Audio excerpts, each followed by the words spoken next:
Capítulo 2. Caía la tarde. El grito de los voceadores de los diarios que anunciaba la suspensión de los cultos religiosos atravesó mis calles. Se introdujo en los comercios, penetró en las casas y puso en movimiento el pueblo. La gente salió a la calle, formó grupos y se dirigió al atrio de la iglesia. A ver si nos dejan sin santos. Bajó la luz violeta de la tarde. La muchedumbre fue creciendo. Vamos a ver quién desmadra a quién. Encerrados en una ira en voz baja, los pies descalzos curtidos por las piedras y las cabezas descubiertas, los pobres se agruparon bajo las ramas de los almendrados. Virgen de Guadalupe, ayúdanos a chingar a estos cabrones. Los gritos se sucedían de cuando en cuando, luego volvía el silencio. Mientras esperaban los hombres fumaban cigarrillos baratos y las mujeres cuidaban a sus hijos. ¿Qué esperábamos? No lo sé, solo sé que mi memoria es siempre una interminable espera. Llegaron las señoras y los señores de Ixtepec, y se mezclaron con los indios como si por primera vez el mismo mal los aquejara. ¿Qué pasa? Era la pregunta que estaba en los labios de todos. A las 7 de la noche aparecieron los primeros soldados. Llevaba el rifle al hombre y con la bayoneta calada, impasibles tomaron posiciones para cerrar la posible retirada de los invasores del trío. Se extendió un gran murmullo. Los soldados oyeron llegar hasta ellos la mareada del rencor y permanecían inmóviles. Las sombras calientes de la noche bajaron de las copas de los almendrados y cubrieron el atrio. Don Roque el sacristán se abrió paso entre la muchedumbre. Venía lleno de polvo, con el pelo en desorden. Váyanse a sus casas. La multitud permaneció sorda a la voz de don Roque, y el atrio se llenó de fogatas, de cirios encendidos y de rezos. Al amanecer llegaron los habitantes de los pueblos vecinos y la muchedumbre aumentó. Se levantó una gran polvoreada que se confundió con las preguntas, el humo de las fogatas, los arre burro y los olores de la comida preparaban al aire libre. Grupos de borrachos dormían tirados en el polvo. Las mujeres envueltas en sus rebozos reposaban inmóviles. Los años han pasado y aquella inmensa anoche en que velamos a la iglesia se aparece en mi memoria con la claridad de una luciérnaga. También como una luciérnaga se me escapa. Apareció la raya naranja que anuncia la mañana. La luz subió por el cielo y nosotros seguíamos en el atrio. Teníamos sueño y sed, pero no queríamos abandonar a la iglesia en las manos de los militares. ¿Qué haríamos sin ella, sin sus fiestas y sus imágenes que escuchaban pacientes los lamentos? ¿A qué nos condenaban? ¿A penar entre las piedras y trabajar la tierra seca? ¿A morir como perros callejeros sin una queja después de llevar su vida miserable? Vale, más morir planeado, gritó un hombre arrojando su sombrero al aire. Los demás contestaron a su grito con ayes prolongados que corearon después con hijos de la chingada. Todas las voces de Ixtepec. Alrededor de la iglesia abundaban los vendedores de aguas frescas y de tacos olorosos de cilantro. Los soldados, siempre en su puesto, veían de perfil con un solo ojo ávido las golosinas inalcanzables para la disciplina militar. Don Roque anunció que antes de la suspensión de los cultos, el señor cura daría la bendición a los que la pidieran y bautizaría a los inocentes que no habían recibido el sacramento. Las palabras del sacristán sonaron graves y la gente guardó silencio. El padre Beltrán apareció en la puerta de la iglesia y se formaron colas pacientes que avanzaron de rodillas hasta el sacerdote. El día también avanzó despacio. Llovía polvo y el sol pegaba ardiente sobre las cabezas. El padre oficiaba entre cenizas, parecía muy viejo, metido en su sótano de cura de 30 años. Ah, sí, Dios quisiera oírlo y quitar un poco de desdicha de las espaldas de aquellos desgraciados. Sintió que en esos momentos vivía los innumerables días que no había de vivir. Charito, con la banda azul de hija de María cruzada al pecho, gritaba: «Correrá la sangre de los mártires». Sus gritos, confundidos con los gritos de los vendedores de golosinas, no distraían al padre de su súbita vocación. De pie, imbuido de unos poderes desconocidos, vio avanzar el día sin alejarse de la puerta de la iglesia. Cuando oscurecía de la comandancia militar, llegó el orden de desalojar el templo a las 12 de la noche. Nos quedaban 4 horas para despedirnos de un lugar que nos había recibido desde niños. La gente se arremolinó, todos querían entrar a la iglesia por última vez. El padre abandonó la puerta y muy pálido se colocó al pie del altar mayor. Bajó la nave central en medio de la multitud. Dorotea se encontró con Isabel y su madre. Las tres llevaban las caras sudorosas y los velos negros ajados. Debemos salir antes de las 12, dijo la señora Moncada. Voy a ver al general, anunció Dorotea mientras una marejeada de fieles la separaban de sus amigas. Voy con usted. Doña Ana se abrió paso entre la gente para llegar hasta donde estaba Dorotea, y juntos salieron a la calle. Isabel se quedó sola, esperando la vuelta de su madre. La muchedumbre la traía y la llevaba como el agua mece a una planta acuática. Fascinada se dejaba llevar de un lado a otro. Sintió que un poder ajeno a ella la apartaba de la gente y la llevaba a un lugar desconocido donde se encontraba sola. Hijo de 7 madres no verá la luz del día. La amenaza corrió de boca en boca. Isabel la oyó llegar y alejarse girando entre los pilares de la nave. Francisco Rosas atravesó mares de centellas y bajó muy bajo quedaron las palabras dichas en la iglesia. No nos teme, se dijo la joven, y la imagen del general surgió sobre las cabezas de los fieles. Francisco Rosas vivía en un mundo diferente del nuestro. Nadie lo quería y él no quería a nadie. Su muerte no significaba nada, ni siquiera para él mismo. Era un desdichado. Tal vez como ella y sus hermanos tampoco había encontrado el secreto que buscaba desde niño la respuesta que no existía. Isabel, ¿crees que los montes existen? La voz niña de Nicolás llegó a sus oídos, y desde la iglesia en llanto se fue a la mañana en que ella y sus hermanos escaparon de su casa, y un arriero los devolvió a sus padres, ya muy entrada la noche. Habían subido a un monte espinoso lleno de iguanas y cigarras. Eso no era un monte, desde sus tierras pedregosas veían los montes verdaderos, azules, hechos de agua, muy pegados al cielo y a la luz de los ángeles. Los vecinos comentaron delante de sus caras rojas por el sol y sus lenguas hinchadas por la sed. Los Moncada son malos. Tal vez Francisco Rosas era malo porque había buscado aquel monte de agua sin hallarlo. Sintió compasión por el general, miró a las gentes agrupadas a su alrededor y no se reconoció en ellas. ¿Qué hacía allí? Apenas creía en Dios y la suerte de la iglesia la dejaba indiferente. Vio a su madre que se abría paso entre la muchedumbre para acercarse a ella. Ahí viene, muy afligida, y siempre está hablando mal de los curas. No nos recibió. Las palabras de su madre no la afectaron, y la figura afligida de Dorotea la dejó indiferente. Sabía que para la vieja la iglesia era su casa y los santos su única familia. Hablaba de ellos como de sus conocidos. Dorotea es prima de la Virgen y amiga íntima de San Francisco, decía riendo a Nicolás. En este momento el desconsuelo de su amiga le produjo un goce extraño. Si pudiera daría el salto para colocarse al lado de Francisco Rosas. Quería estar en el mundo de los que están solos, no quería llantos compartidos ni familiares celestiales. Su madre la llamó varias veces, sintió que le tomaban del brazo y con firmeza la conducían entre la gente. Se encontró con el aire perfumado del atrio y con la cara de su madre que la miraba de muy cerca. Luego, en silencio, cruzaron mis calles apagadas y llegaron a su casa. Es un hombre muy extraño, tan joven. Isabel no respondió al comentario de su madre. Doña Ana se desprendió el velo negro y se miró indiferente en el espejo. Su hija, sentada en el borde de la cama, no dio importancia ni a sus palabras ni a sus gestos. Andaba muy de lejos de su cuarto, caminando en un porvenir que empezaba a dibujarse en su memoria. Va a haber muertos, agregó la señora. Cayó el silencio entre las dos. Se oía el tic-tac del reloj, puntual como una hormiga que corriera sobre un mueble. Félix había olvidado detener el tiempo y la joven se dejaba llevar por sus pasos precisos a un futuro que recordaba con lucidez. Su madre abrió el ropero para guardar el chal y un olor a naftalina y perfume se escapó de sus puertas. Su padre entró en la habitación. Él no había ido al templo. Delante de él, Isabel bajó los ojos, se sintió culpable. Lejanas llegaron las 12 campanadas de la torre de la iglesia y los Moncada se miraron y esperaron. Unos minutos más tarde se oyeron los primeros disparos. Parecían cohetes. Va a haber muertos, insistió Ana. La calle se llenó de carreras y quejidos dispersaban a la gente y ésta huía despavorida ante las descargas cerradas de los mauseares. Don Martín encendió un cigarrillo y volvió al rostro de la pared. Le pareció que la cal del humo se salpicaba de sangre. Papá, papá, a mí no me entiende nadie, nadie, gritó Isabel, abrazándose a él. Cálmate, dijo su padre, aislando los cabellos. Nadie, insistió Isabel, sacudida por los sollozos. Estás muy nerviosa. Y doña Ana se fue a la cocina a preparar una bebida de tila para la niña Isabel. A las 4 de la mañana los últimos invasores del atrio abandonaron sus puestos. Bajo los almendrados quedaron mujeres con las cabezas rotas a culatazos y hombres con las caras destrozadas a puntapiés. Sus familiares los arrastraron afuera de allí, y los soldados, victoriosos, cerraron las puertas de la iglesia y echaron cadenas y candados a las rejas del atrio.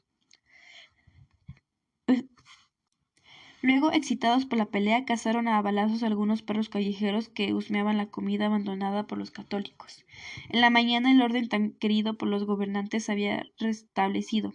Bajo el sol brillante, los cadáveres de los perros, los rebozos ensangrentados, los guaraches impares perdidos en la huida y las ollas de comida rotas eran despojadas de las batallas de los pobres. Cordones de soldados vigilaban el destrozo. Ese día, Ixtepec no abrió ni sus balcones ni sus comercios. Nadie caminó mis calles y Francisco Rosa se encerró en el hotel. Por la tarde apareció Dorotea, con sus guirnaldas de flores. Iba como siempre, deprisa y hablando sola. Al llegar al trío ignoró los montones de basura que estorbaban el paso y la presencia de las tropas. Con mano segura intentó abrir las rejas cerradas con candado. Los soldados la detuvieron. Señora, hombres de Dios, respondió la vieja. Los soldados se echaron a reír, se acercaron a ella, le arrebataron las guirnaldas y las lanzaron lejos. El golpe de las flores sobre las piedras levantó miles de moscas que zumbraron enojados alrededor de los cadáveres de los perros. Luego los hombres hicieron como si la fueran a ensartar con la punta de su bayoneta y sus risotadas estallaron feroces en el atrio vacío. Dorotea, vencida, se sentó a llorar en medio de la calle. Parecía una piedrita más, tirada junto a los montones de basura. Váyase a su casa, abuelita, le suplicaron los soldados cuando la vieron llorar.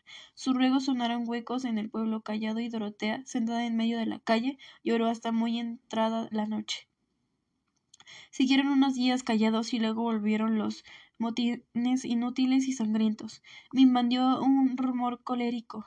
Yo ya no era el mismo, con la iglesia cerrada y sus rejas vigiladas por los soldados que jugaban en cuclillas a la baraja. Me preguntaba de dónde vendrían aquellos agentes capaces de actos semejantes. En mi larga vida nunca me había visto privado de bautizos, de bodas, de responsos, de rosarios. Mis esquinas y mis cielos quedaron sin campanas. Se abolieron las fiestas y las horas y retrocedí a un tiempo desconocidos. Me sentía extraño, sin domingos y sin días de semana. Una ola de ira inundó mis calles y mis cielos vacíos. Esa ola que no se ve y que de pronto avanza derriba puentes, muros y quita vidas y hace generales. No hay mal que dure 100 años. El que el cielo escupe y a la cara le cae. Gritaban desde los árboles y los tejados. Francisco Rosas oía los gritos y disminuía el paso. Mira, Francisco, te vale que yo soy mansito. El general sonriente buscaba la cara del que profería la amenaza. Parecía que había olvidado a Julia y que ahora era a nosotros a quienes buscaba. Si, si tuvo miedo, no lo demostró, pues a los pocos días convirtió al curato en comandancia militar, y una tarde señalada mandó hacer una hoguera con las imágenes del templo. Así fue como vi arder a la Virgen y vi también su mano convertida en una larga llamarada azul. Cuando eso sucedía, los militares entraban al curato y volvían cargados de papeles que arrojaban a la hoguera sin ningún sobresalto. En la plaza quedó un montón de cenizas que se dispersó poco a poco. El padre Beltrán desapareció. Decían que había huido. ¿Por dónde? Por el camino de Tetela, por el de Cocula. Yo no lo vi salir ni sabía que anduviera por mis montes. Se decía también que estaba detenido en Ixtepec y que los militares pensaban matarlo cualquier noche. Nosotros preferíamos creerlo andando por un camino seguro, lejos de Rosas, con su larga sotana flotando entre las milpas verdes. Fue a avisar lo que sucede y vendrá a fuerzas a salvarnos. Y mientras esperábamos, aparecieron los primeros carteles pegados en las puertas de las casas y del curato. En los carteles estaba el paño de Verónica con el rostro del Cristo y una misteriosa leyenda. ¡Viva Cristo Rey! También empezaron los balazos nocturnos. Amanecían soldados muertos en el mercado. Algunos llevaban a sus dedos engarruñados por la muerte la cuchara de plomo con los que cenaban pozole perfumado de orégano. Los hombres de Ixtepec desaparecían, y en las mañanas encontrábamos los cuerpos de algunos, mutilados y tirados en los llanos que me rodean. Otros más se perdían para siempre o se iban a no sabíamos dónde.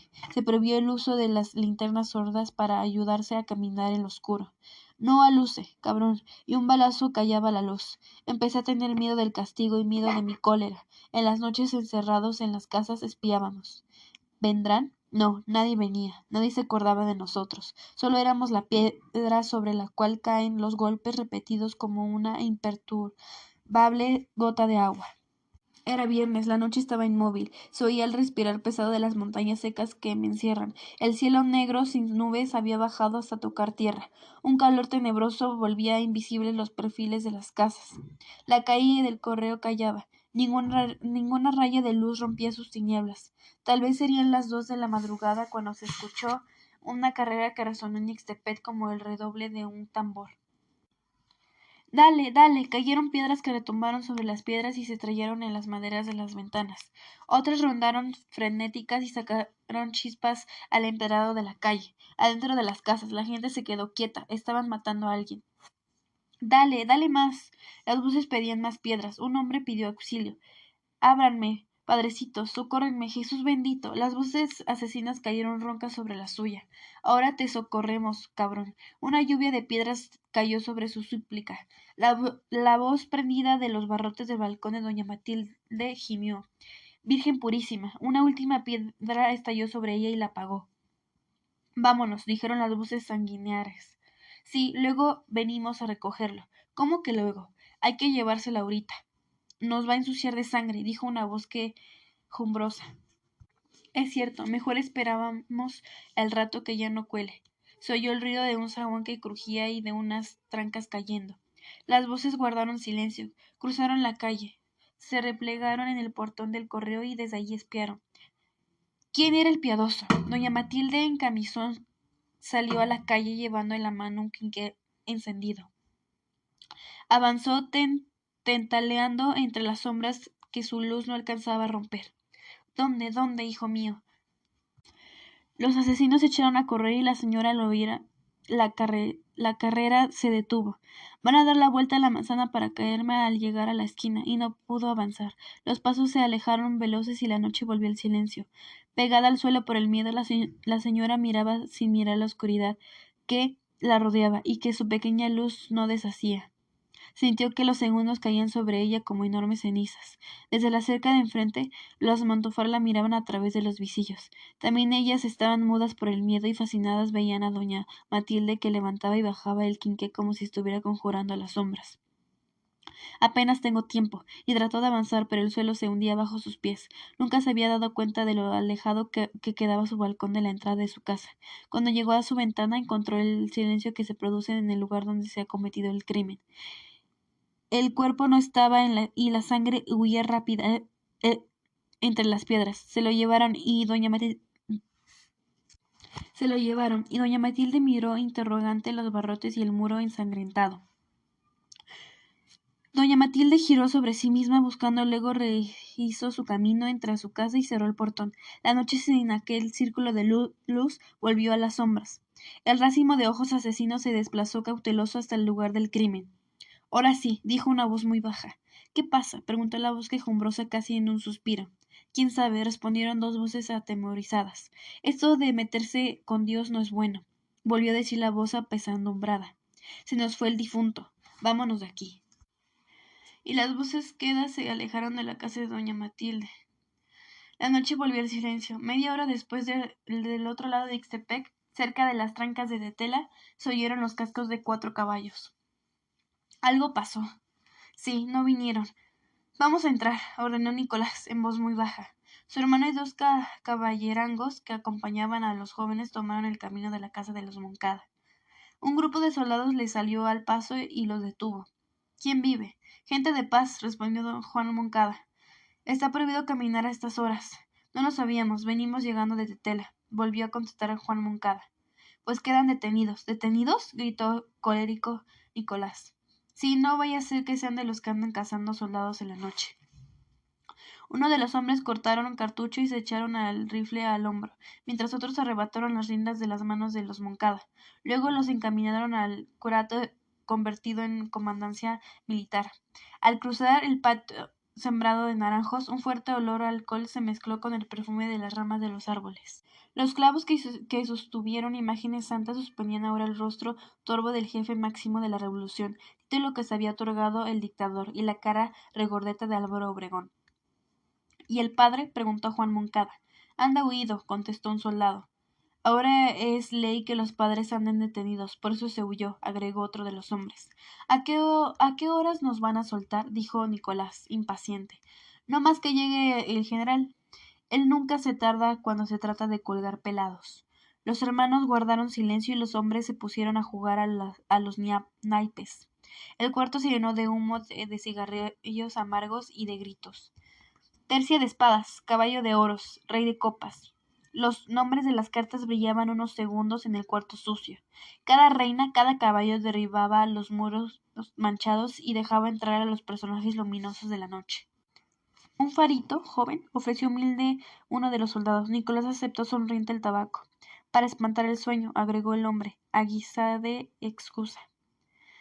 Y Nicolás encendió los cigarrillos y los dos se miraron a los ojos. La vida no es como uno quisiera que fuera, dijo el soldado, bajando los párpados avergonzado. Fumaron en silencio, Nicolás a horcajadas en la silla y con la mirada huraña, el otro buscándole los ojos. Hay que escoger entre el placer de uno y el de los otros, dijo el hombre en voz muy baja. Nicolás sonrió ante la delicadeza del hombre, que cambiaba la palabra vida por la palabra placer, y el soldado supo que no quedaba rencor entre los jóvenes y sus aprehensores.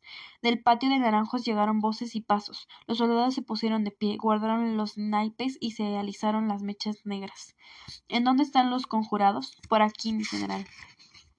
La puerta se abrió de golpe, y Francisco Rosas apareció frente a los hermanos. Se detuvo y los miró con fijeza. Observó sus botas sucias, sus pantalones arrugados por el viaje y sus caras tostadas por el sol. A un lado estaban sus morrales, sobre una mesa sus pistolas. Buenas noches. ¿De dónde vienen a estas horas? Desde Tela. Preferimos viajar de noche para evitar el calor, contestó Juan Moncada. El general los miró unos segundos y luego se volvió a sus hombres. ¿No ve que son los Moncada? Los soldados se quedaron impasibles. Ya pueden irse, dijo Rosas, disgustado. Juan y Nicolás recogieron sus morrales. Dejen aquí las armas, ordenó el general, suavizando la voz para no suavizar su poder. Buenas noches, y los Moncada se dispusieron a partir.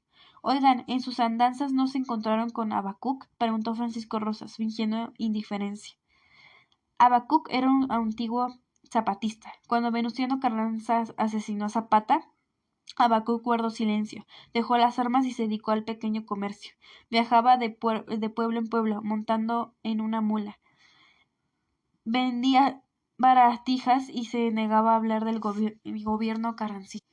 Enigmático, vio cómo después Obregón asesinó a Carranza y tomó el poder para más tarde pasárselo a Calles.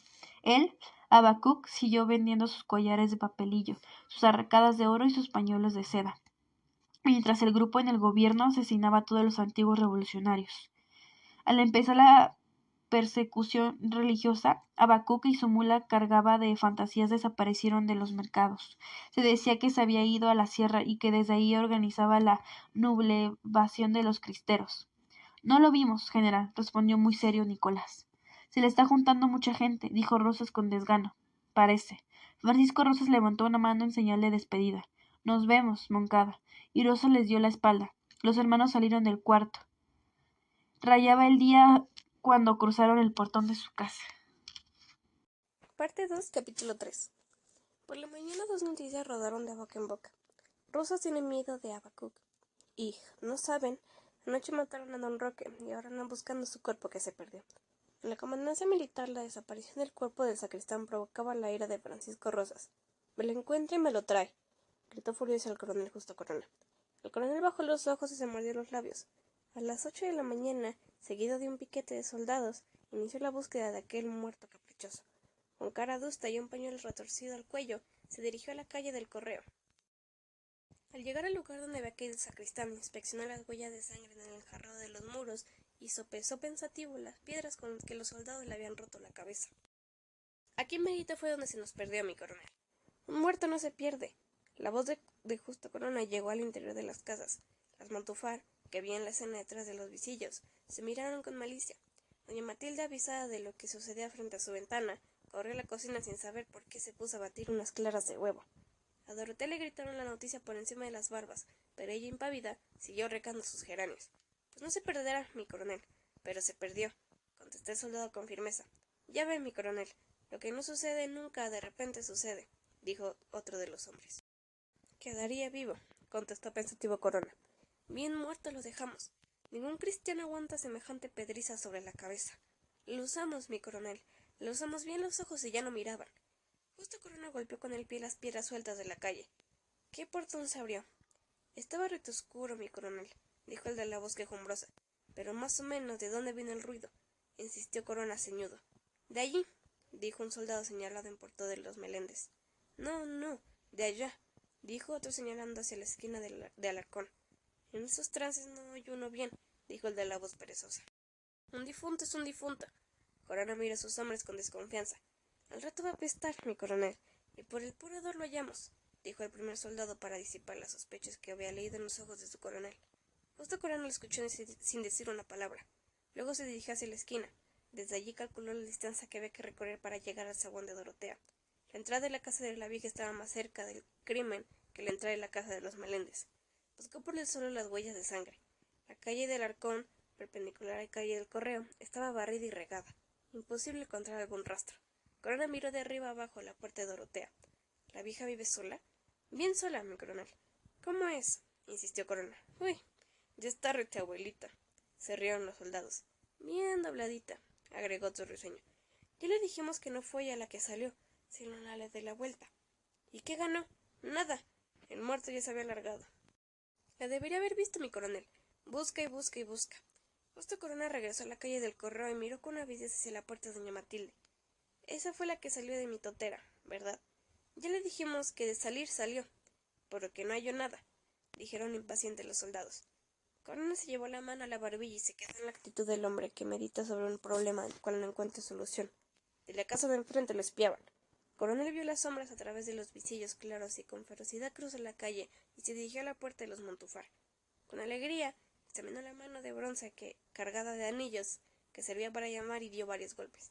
Punta de vietas. Ya van a ver. Salió una sirvienta. Corona vio que le temblaban los labios. Llama a la señora, le dijo al mismo tiempo que le daba un empellón y se introdució en la casa. Pasen, muchachos. Sus hombres le obedecieron con rapidez. Un zaguán lleno de jaulas y cantos de canarios lo recibió. Los había dicho andar y el coronel le siguió con descaro por el corredor, lleno de azaleas, de loros y de guacamayas que gritaban a su paso.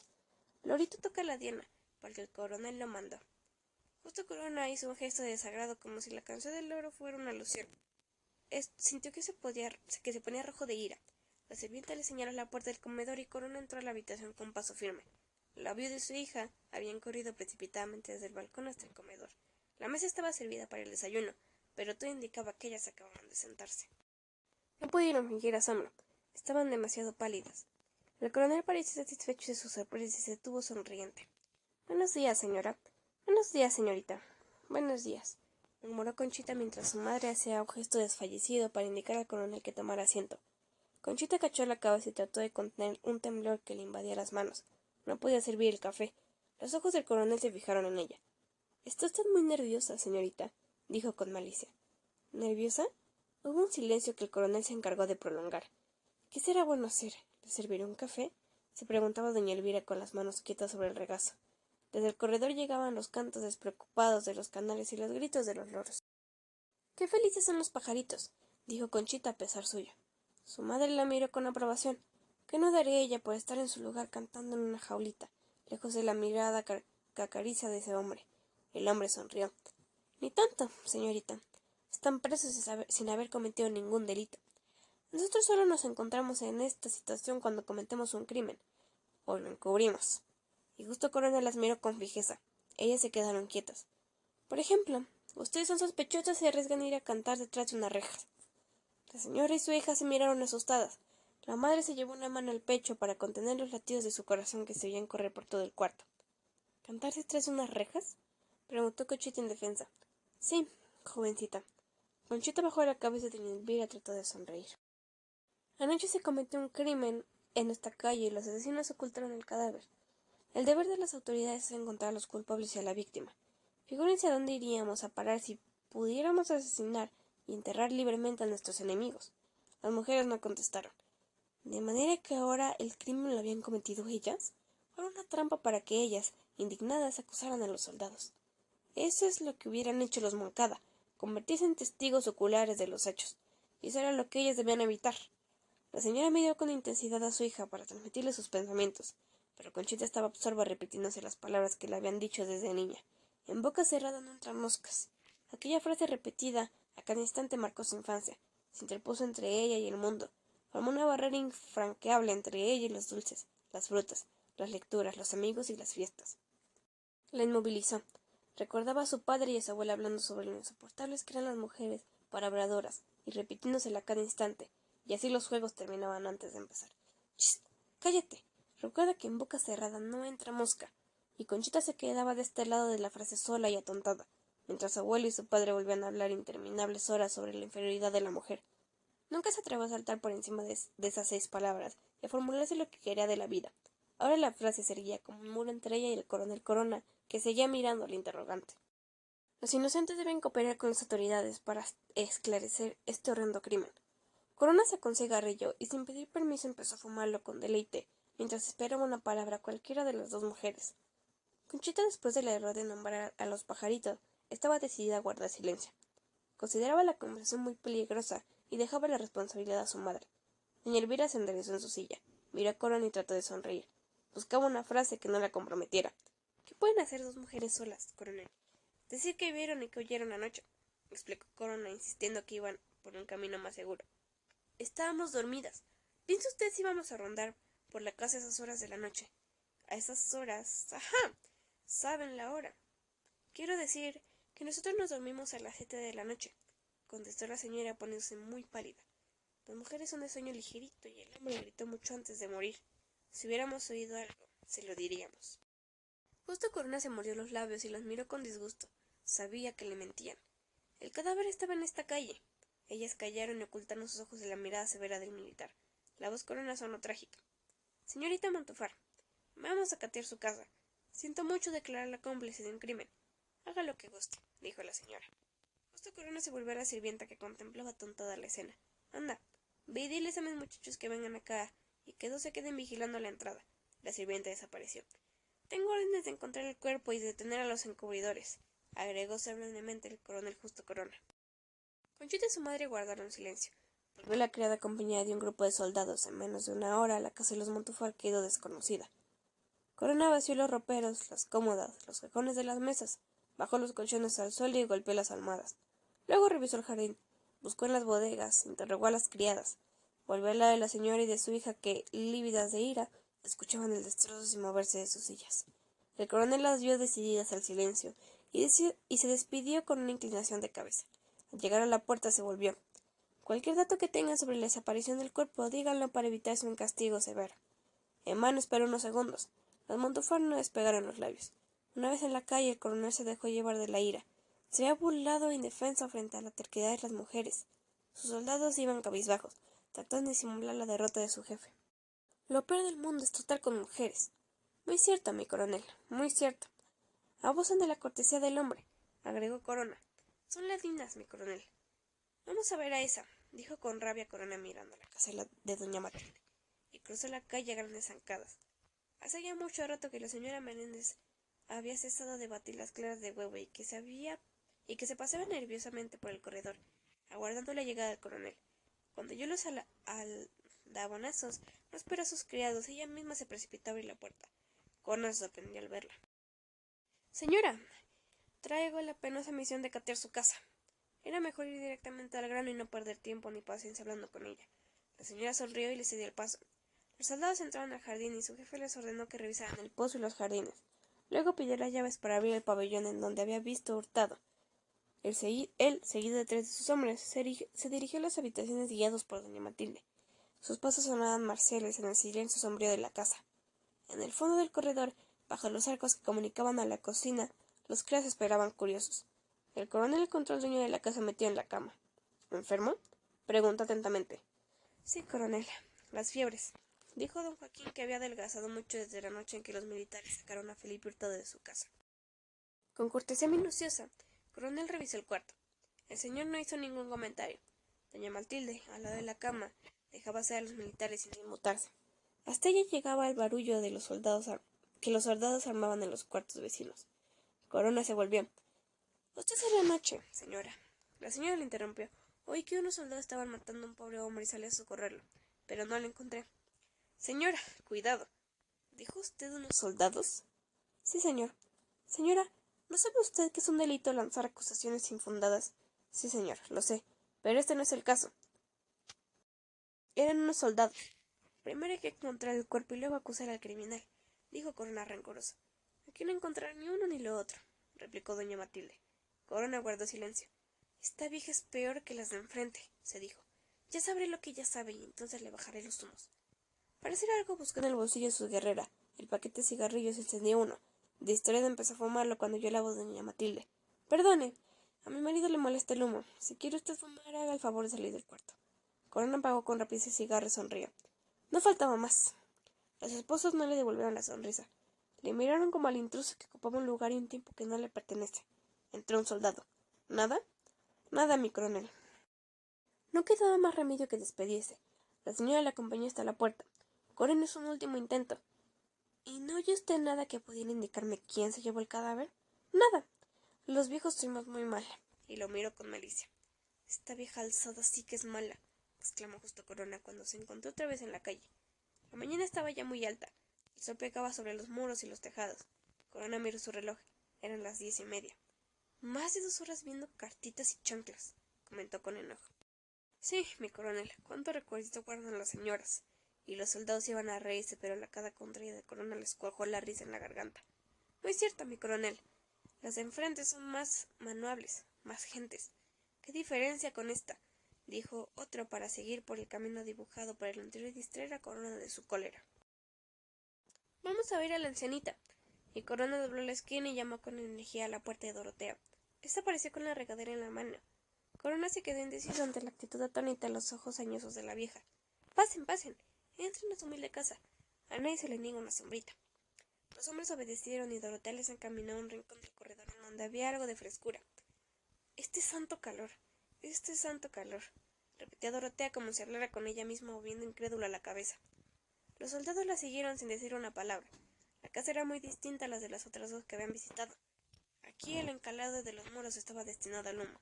Los ladrillos estaban rotos y habían perdido su color. Algunos pollos corrían libres dentro de la casa y picoteaban entre la tierra las baldosas rotas. Sobre las ramas de una magnolia, unas balsas se secaban al sol.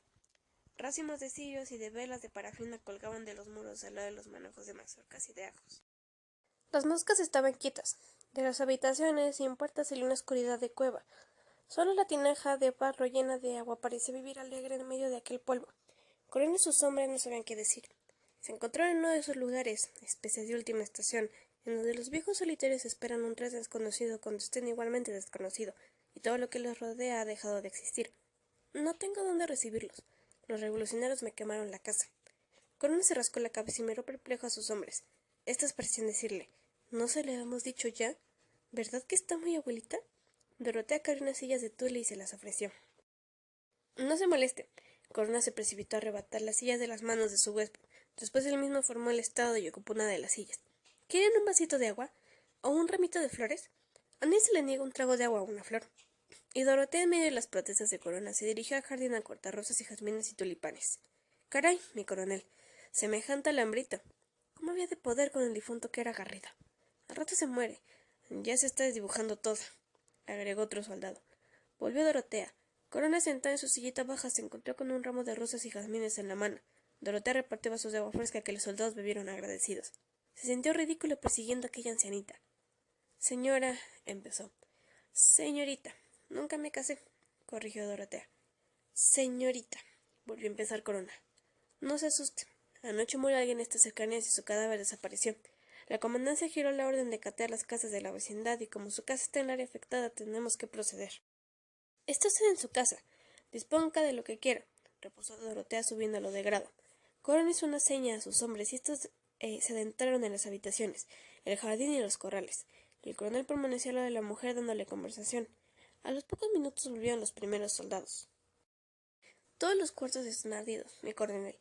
En el de ella no hay más que un catre y unos adornitos. El corral son puras piedras, dijeron otros acercándose. Ni modo, aceptó Corona golpeándose las piernas con las palmas de las manos. Se puso de pie e hizo una reverencia que Dorotea apagó con una sonrisa. Nos retiramos. Una vez en la calle el coronel apretó el paso. No quería que los vecinos vieran su derrota. La puerta de Dorotea se abrió y ésta salió a la calle precipitada. General, general. Corona se volvió al llamado. Sus flores, general. Dorotea, sin alientos por la carrera, le tenía el ramilete de rosas y de jazmines que había olvidado en su silla de tule. El militar enroqueció y cogió las flores. Muchas gracias, señorita. Y se alejó sin atreverse a arrojar el ramo. Se sentía observado por la anciana que en la mitad de la calle, inmóvil, sonriente, lo veía alejarse. En Ixtepec se comentó un regocijo. Dorotea floría Corona como un niño Dios. Ya aparecerá, sentenció Rosas cuando justo Corona le informó de su derrota. Se acercó a la ventana y fumó un cigarrillo mientras, mirando el humo que se deshacía en el aire de la plaza. Las copas de los tamarindos también se deshacían a la luz de la mañana. Nada tenía cuerpo en Ixtepec, ni siquiera el sacristán que había muerto sin dejar cuerpo. El pueblo entero era de humo y se le escapaba de entre las manos. Tiene que aparecer, insistió Rosas aferrándose a sus palabras como la única realidad en aquel pueblo irreal que había terminado por convertirle a él también en un fantasma. ¿Quién sabe? ¿Quién sabe? Dudó Corona. La duda de su asistente lo devolvió a la realidad de su vida en Ixtepec. También Corona se desintegraba en esa luz ajena.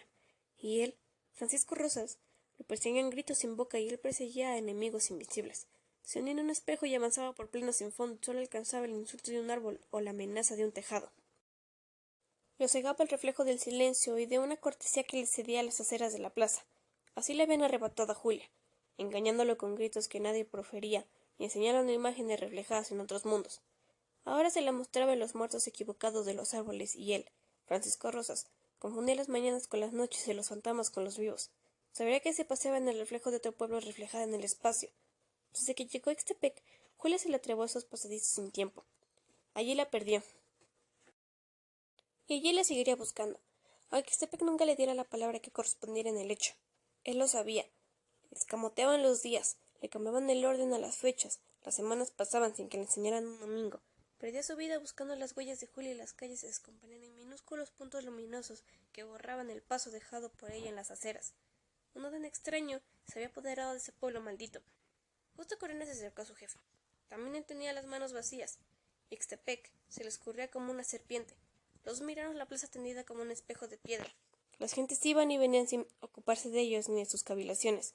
Yo sabía que detrás de sus caras inocentes espiaban a los militares, y esas horas se reían de la agilidad del cuerpo de don Roque para escabullirse de las manos de sus asesinos. Siempre fue ladino. Uy, siempre lo dije. A ese ni muerto la agarran.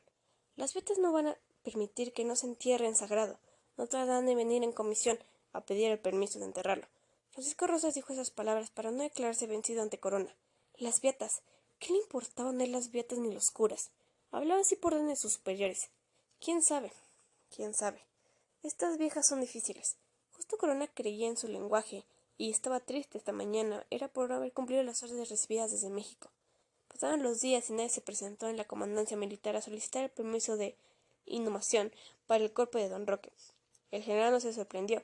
Estaba acostumbrado a los engaños de Ixtepec y dudaba de que el sacristán no hubiera existido alguna vez.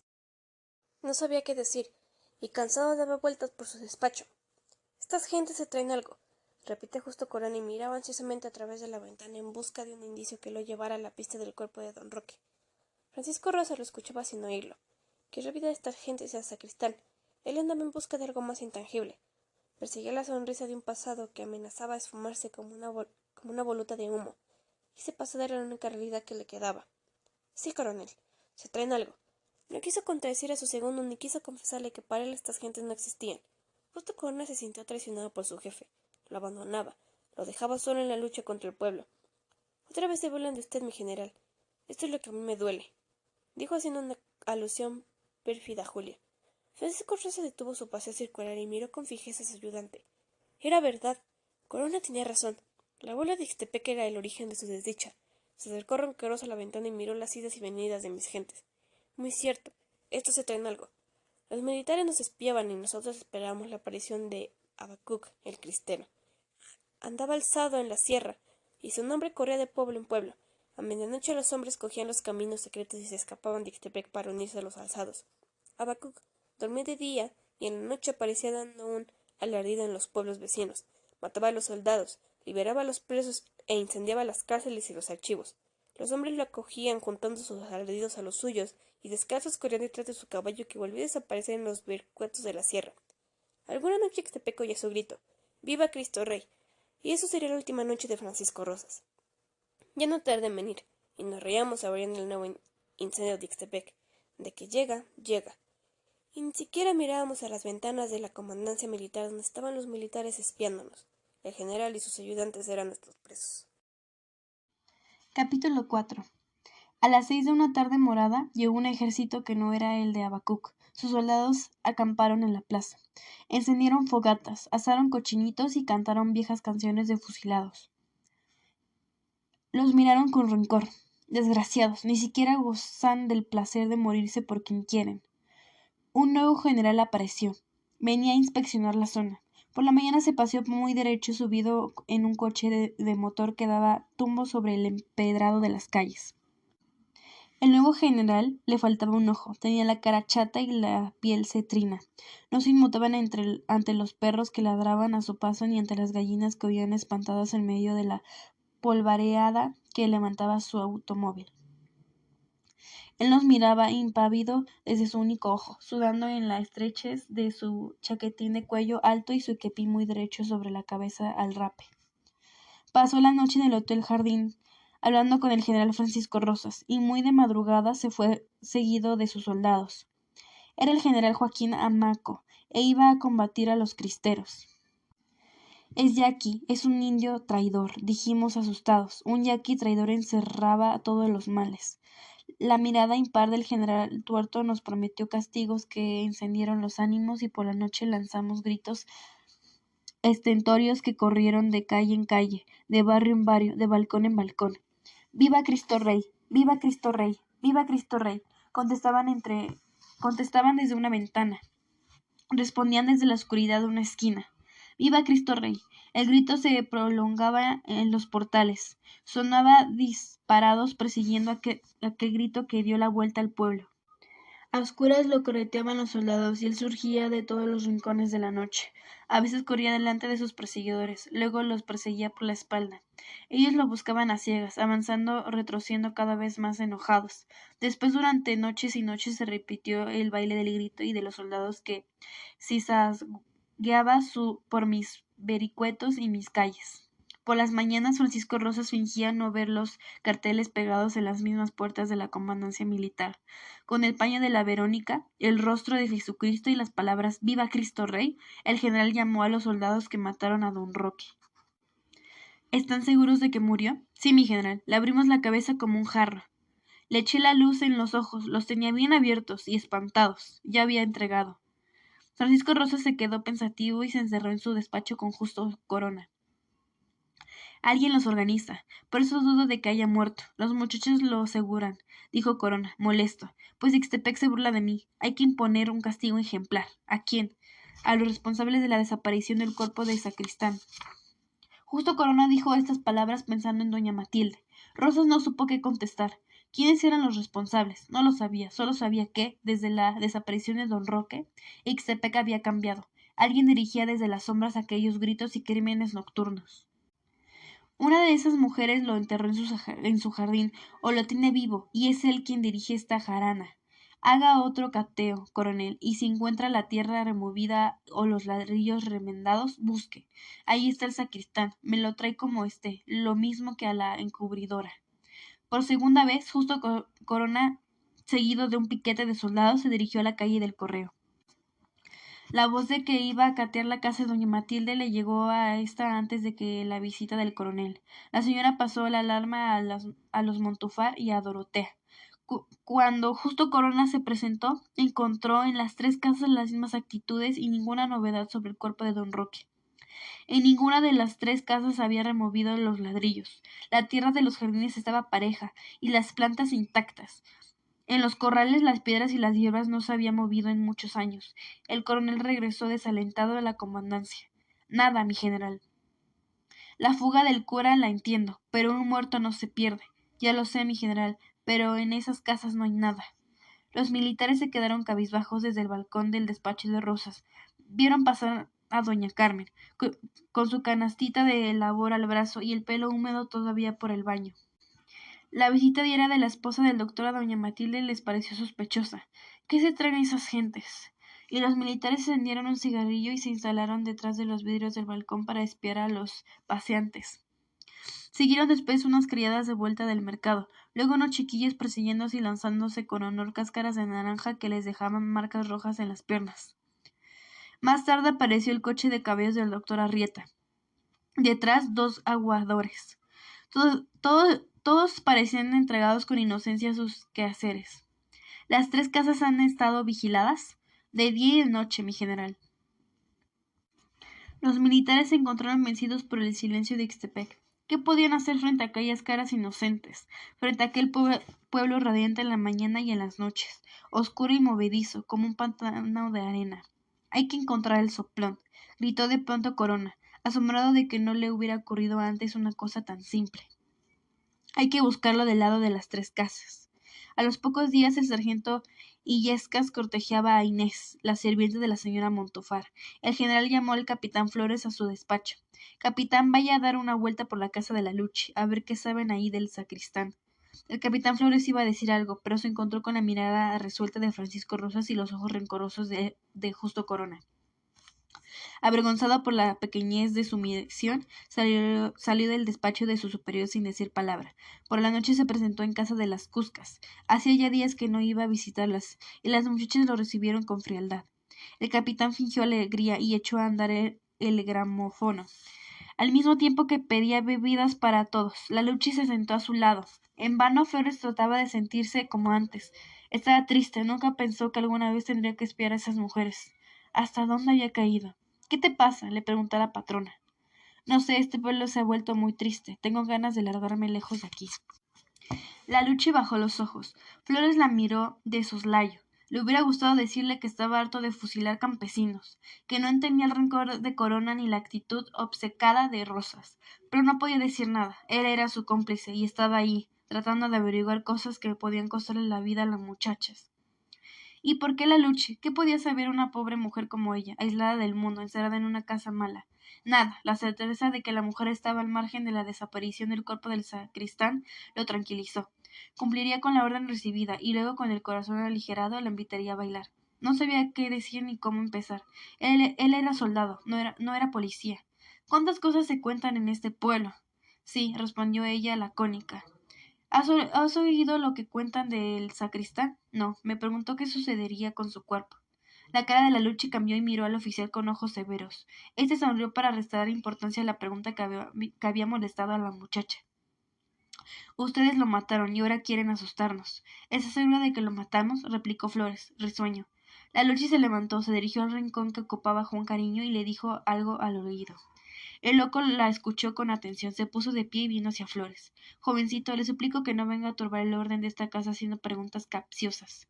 Señor presidente. Juan Cariño le puso las manos sobre los hombros y luego sentó de golpe en el sillón. Luego se acomodó en el lugar que ocupaba la Luchi y lo miró con fijeza. Flores se sintió incómodo bajo la mirada imperturbable del loco. Mire, a la señorita Luchi está muy disgustada. ¿Por qué? Preguntó Flores. ¿Por qué? Ja, jovencito, ustedes tienen la fuerza pero no tienen la razón. Por eso quieren culparnos de sus crímenes. Quieren tener un motivo para perseguirnos. La Taconcitos observaba la escena con disimulo. La Luchi se le acercó. Lárgate a dormir ahorita mismo, ordenó colérica. La muchacha obedeció sin replicar, y taconeando, abandonó el salón. Al pasar frente a la puerta del cuarto de Juan Cariño, cerraba con candado, murmuró con rencor. Viejo loco. Abrió de una patada la puerta de su habitación y se echó boca abajo sobre la cama. Hasta ahí llegaron las notas alegres de un charleston. Su vida se había vuelto imposible desde la noche en que Juan Cariño se fue de parranda y volvió casi al amanecer. Oye, tú, ya son las 2 de la mañana y el señor presidente no ha vuelto. Le había dicho esa noche a su patrona. La Luchi no le contestó, pero ya son las 2 corridas, insistió. ¿Y a ti qué te importa? La Taconcitos era curiosa. Muy tarde, cuando ya los clientes se habían ido y ella se atardaba en el salón apagando los quinqués, oyó que alguien arañaba las maderas de la puerta de la entrada. Qué delicado. Y de un soplo apagó la última luz, y se tiró detrás de un sillón. Se quedó sin aliento al oír que seguían arañando las maderas. Tal vez la Luchi había encontrado a un hombre y lo escondía, celosa de sus pupilas. Se apoderó de ella el gozo extraño que se apoderaba de los curiosos cuando se aproximaban a un secreto. El corazón le latió con fuerza y sintió un dolor agudo en el pecho. Trató de mirar a través de la oscuridad del cuarto. La Luchi cruzó el salón, salió al vestíbulo, llegó a la puerta de la entrada. Qué bien guardado lo tenía. Por aquí, señor presidente, susurró la Luchi entrando al salón acompañada de Juan Cariño, y los vio internarse por la casa oscura. Desilusionada, se disponía a abandonar su escondite cuando apareció la Luchi por segunda vez. Llevaba un gran bulto bajo el brazo y de puntillas cruzó el salón. Atravesó el vestíbulo y se fue a la calle. Ora, ¿qué se trae esta? Oyó que la Luchi dejó la puerta entornada y decidió seguir esperando. Pasó una hora y empujaron con dulzura la puerta. En el umbral del salón apareció por segunda vez Juan Cariño, llegando de la calle. Tranquilo, se internó por segunda vez en la casa oscura. La Taconcito se quedó boquiabierta. Se disponía a irse a la cama cuando oyó nuevamente el rezindo de la puerta de entrada y luego el clic del cerrojo. Esperó trémula y vio reaparecer a la Luchi con el mismo bulto bajo el brazo. ¿Otra vez tú? Dijo la Taconcitos a pesar suya. Mandas espiando, contestó la Luchi sofocada de ira. El señor presidente se trae algo. Entró 2 veces y no ha salido. Ni lo vuelvas a decir. Te rajo la cara, amenazó la Luchi. Desde esa noche su vida se volvió insoportable. Al día siguiente, cuando todo Ixtepec hablaba de la desaparición del cuerpo de don Roque, ella no pudo tomar parte en la conversación. La Luchi no la dejaba salir a la calle ni le permitía trabajar. Cuando tenía un cliente, la patrona intervenía y la echaba del salón. El Taconcito se encerraba en su cuarto cavilada. Chingao, nos van a dar hasta debajo de la lengua. Y escondía la cabeza en la almohada. Estaba segura de que lo que sucedía en la casa era mejor que nunca hubiera sucedido. Sin esfuerzo imaginó lo que pasaba en el salón. El loco observaba a Flores con ojos enojados y le impedía que se acercara a las muchachas. Perra vida, sin trabajo, pronto nos va a secar el hambre. Parte 2, capítulo 5. Desde su balcón Francisco Rosa las vio venir. Venían las tres con los cabellos muy cortos y cepillados. Las caras, empolvadas, lucían sus trajes de visita. —Corona, Corona, ahí vienen ya —gritó asombrado el general—. ¿Será posible que Ixtepec le diera alguna vez la cara? Justo Corona se precipitó al balcón. Doña Carmen Arrieta, doña Ana Moncada y doña Elvira Montufar cruzaban en ese momento la plaza en dirección a la comandancia militar. —Mírenlas, miren a pedir agüita, mi general. Mano dura con ellas. Miren a devolver el cuerpo del sacristán. Y Francisco Rosa sonrió ante el milagro. Los militares se llevaron la mano al cuello de la camisola para asegurarse que sus corbatas de gabardina clara estaban en su lugar. Sacaron su peine y se alisaron los cabellos, y luego se echaron a reír con júbilo. Habían ganado la partida. Las señoras atravesaron tímidamente el patio de naranjos. Conducidas por un soldado, llegaron a la puerta del despacho de Rosas. Este las hizo pasar sin pedir un instante. Entraron ellas sin atreverse a mirar a los ojos. El general, galante, les ofreció asiento y cruzó la mirada de complicidad con su segundo, que observaba de pie, impaciente, a las mujeres. —¿En qué puedo servirlas, señoritas? Las tres señoras se echaron a reír. Parecían nerviosas. Justo Corona sacó un cigarrillo y preguntó amablemente si podía fumar. —No faltaba más —exclamaron las tres a coro. El general, a su vez, encendió un cigarrillo y de buen humor tomó asiento frente a ellas. Las señoras volvieron a reír y se miraron turbadas. —Es asombroso lo joven que es —se dijo doña Elvira. —¿En qué puedo servirlas? —insistió Rosas con amabilidad. —General, venimos a ofrecerle un ramito de olivia —lanzó doña Elvira con aire pomposo y contenta de descubrir la juventud y el buen parecer de su adversario. Los ojos amarillos del general la miraron sin entender el significado de su frase. —Hay que aligerar el aire. No podemos vivir en esta violencia. Queremos ofrecerle nuestra amistad para acabar con esta guerra civil tan perjudicial para todos nosotros. La esposa del doctor se calló. La mirada atónita de su interlocutor le hizo olvidar el resto de su discurso. Doña Elvira Moncada salió a su socorro. Cuando uno ve la cara de su enemigo, es menos enemigo. Hemos sido tan egoístas con ustedes, suspiró doña Elvira. Y en ese momento era sincera. Encontraba muy guapo al general Francisco Rosas y olvidaba los males que nos había hecho. Asombrado, justo Corona no perdía una palabra. Fumaba y observaba a las mujeres sin entender lo que proponían. Francisco Rosas sonrió, entrecerró los párpados y esperó el final del discurso de la esposa del doctor. Alerta, espiaba cada una de las palabras dichas por las amigas, y trataba de descubrir lo que esconden sus frases en apariencia inocentes. Él no diría nada. El silencio no le incomodaba, al contrario, en él se movía como un pez en el agua. En cambio, ellas eran charlatanas, y pronto dejarían escapar la palabra que ocultaba la verdad de aquellas caras viejas y mentirosas. Doña Carmen se vio pisando terrenos pantanosos y no se hizo esperar valiente. Se lanzó al ataque por sorpresa. Pensamos hacer una fiesta en su honor, general. ¿Una fiesta? Exclamó Francisco Rosa sorprendido.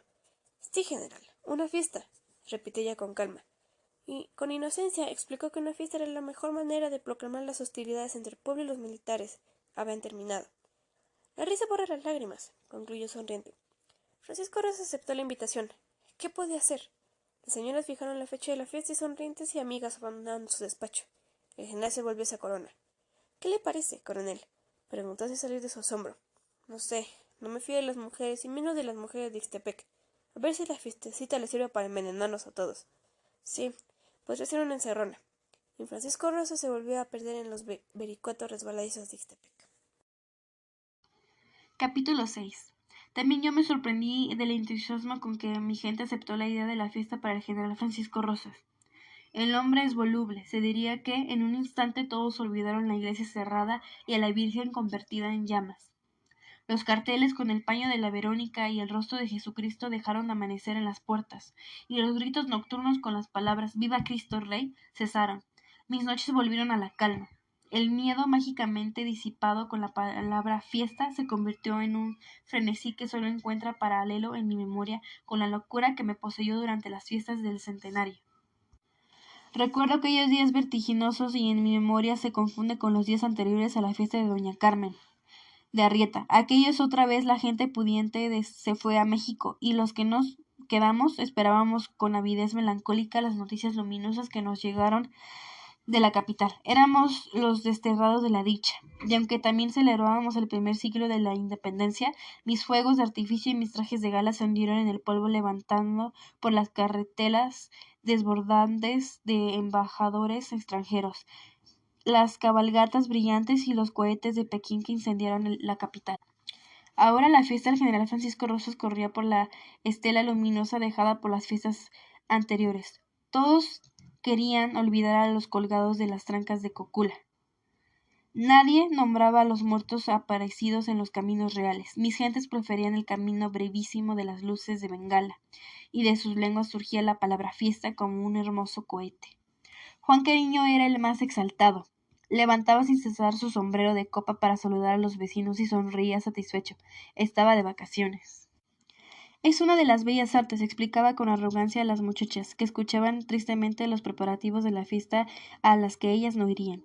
Ya llegaron las luces de Bengala, anunció una tarde depositando su sombrero inútil encima de una mesita sucia de la sala. Las muchachas sonrieron melancólicas. Las luces de Bengala, repitió Juan Cariño, tratando de iluminar con sus palabras la pobreza de la casa en que vivían las Cuscas. Vaya, qué bueno, dijo una, para no dejarlo solo en sus esfuerzos de producir un milagro para ellas. ¿Saben ustedes lo que es Bengala? Las mujeres se miraron asombradas. Nunca se les había ocurrido preguntarse cosa semejante. No, señor presidente. Esperen un momento. El diccionario de conjunción de los cerebros del hombre nos lo va a decir. Juan Cariño se fue a su cuarto y al cabo de unos minutos volvió radiante. Bengala, Bengala. País extraordinario, azul, tendido en una tierra remota, habitado por tigres amarillos. Eso es Bengala. Y ya llegaron sus luces a iluminar el armisticio, la truega. La fecha esperada por todos abrió paso entre los días y llegó redonda y perfecta como una naranja. Como ese hermoso fruto de oro permanece en mi memoria, iluminando las tinieblas que vinieron después. Las horas cayeron translúcidas en la superficie de ese día. Abrieron un círculo y se precipitaron a la casa de Carmen Arrieta, rodeado de ondas luminosas con los ojos avidos y el cuerpo de alerta. Ixtepec esperaba el instante de la fiesta. La casa hechizada esperaba con nosotros. En el fondo del corredor, una mesa provista de botellas y copas tineaba debajo de las manos de los criados. El jardín se abría como un hermoso abanico de reflejos. La fuente con el agua renovada repetía las ramas de las acacias adornadas con faroles japoneses que abrían caminos luminosos con el agua y en los prados. Don Pepe Acompa distribuyó las mesas bajo los árboles y las cubrió con tarlatanas naranjas para evitar el paso de los insectos. El maestro Batalla sentó a sus músicos bajo los naranjos y sus violines llenaron el follaje de augurios. Un resplandor solar por los balcones y el zaguán hasta la calle oscura. Llegaron los invitados y el pueblo aglomerado frente a la casa se abría paso a los nombrada. Ahí van los Olvera, ya llegan los Cuevas. Ellos, riéndose y hablando en voz muy alta, cruzaban el portón con un gesto de arrojo como si se lanzaran a una hoguera.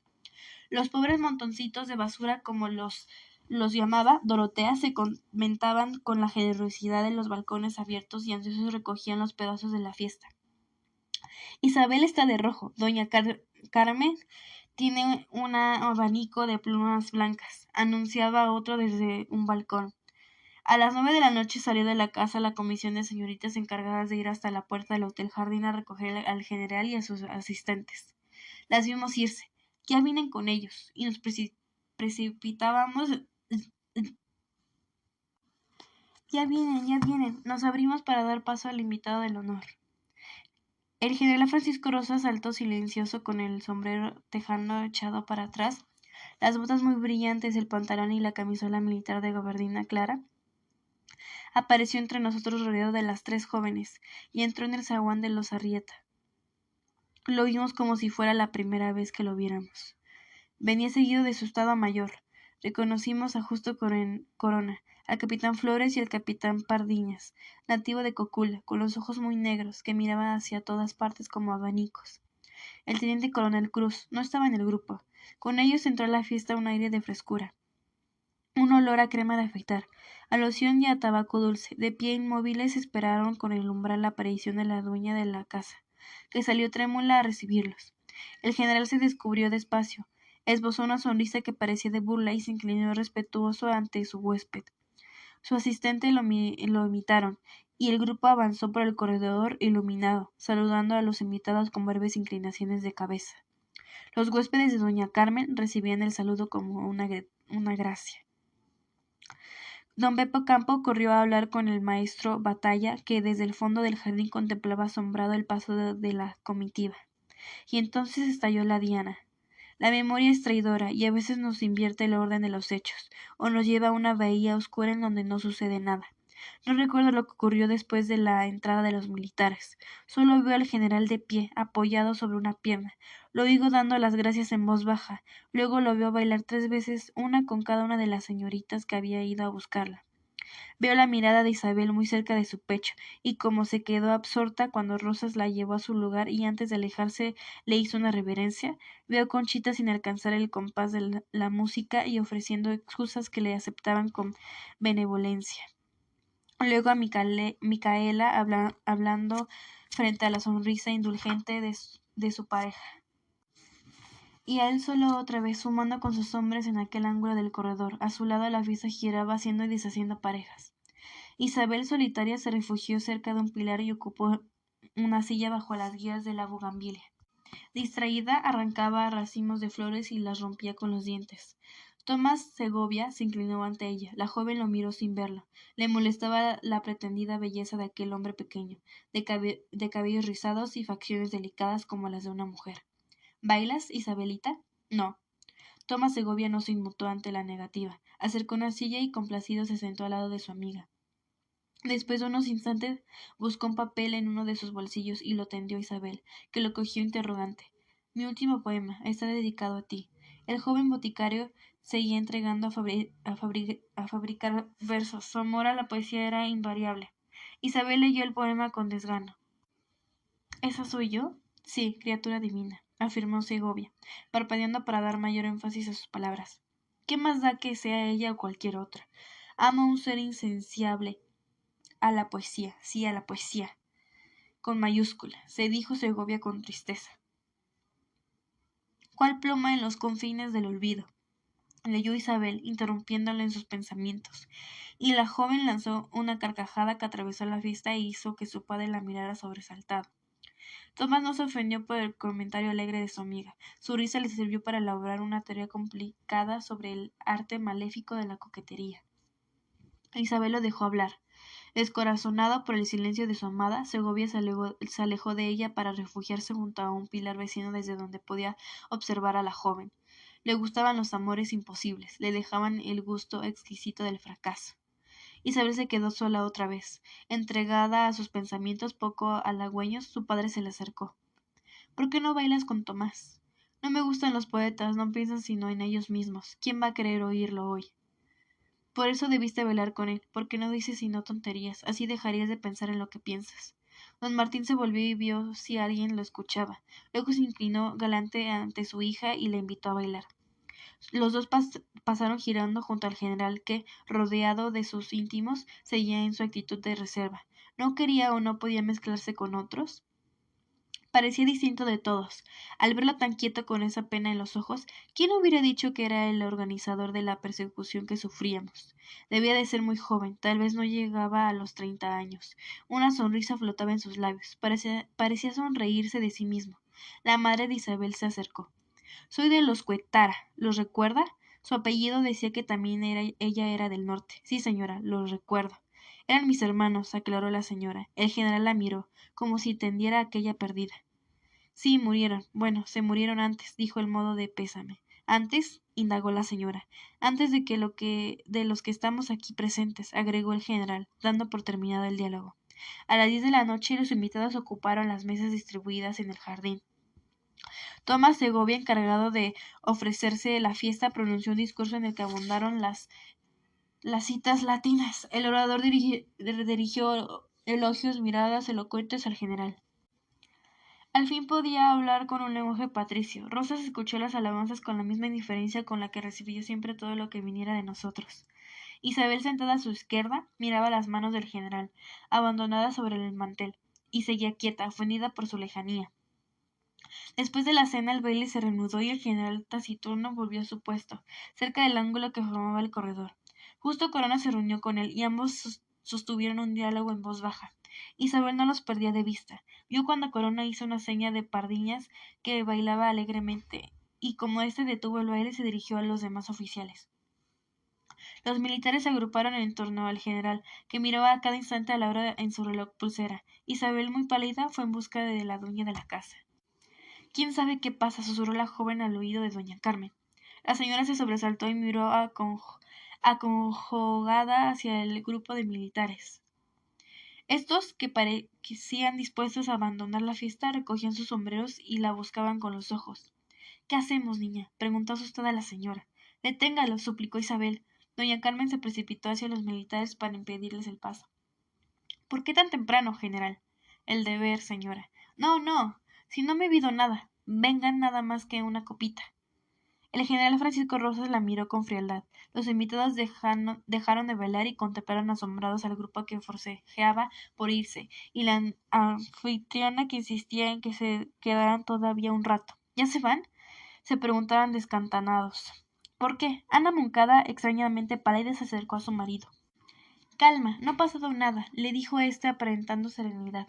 No sé, contestó ella temblorosa. Isabel miró a su madre y luego a los militares. Entonces abrió paso entre los invitados y se acercó valientemente al general. Una fiesta no se rompe, dijo, y le ofreció el brazo invitándolo a bailar.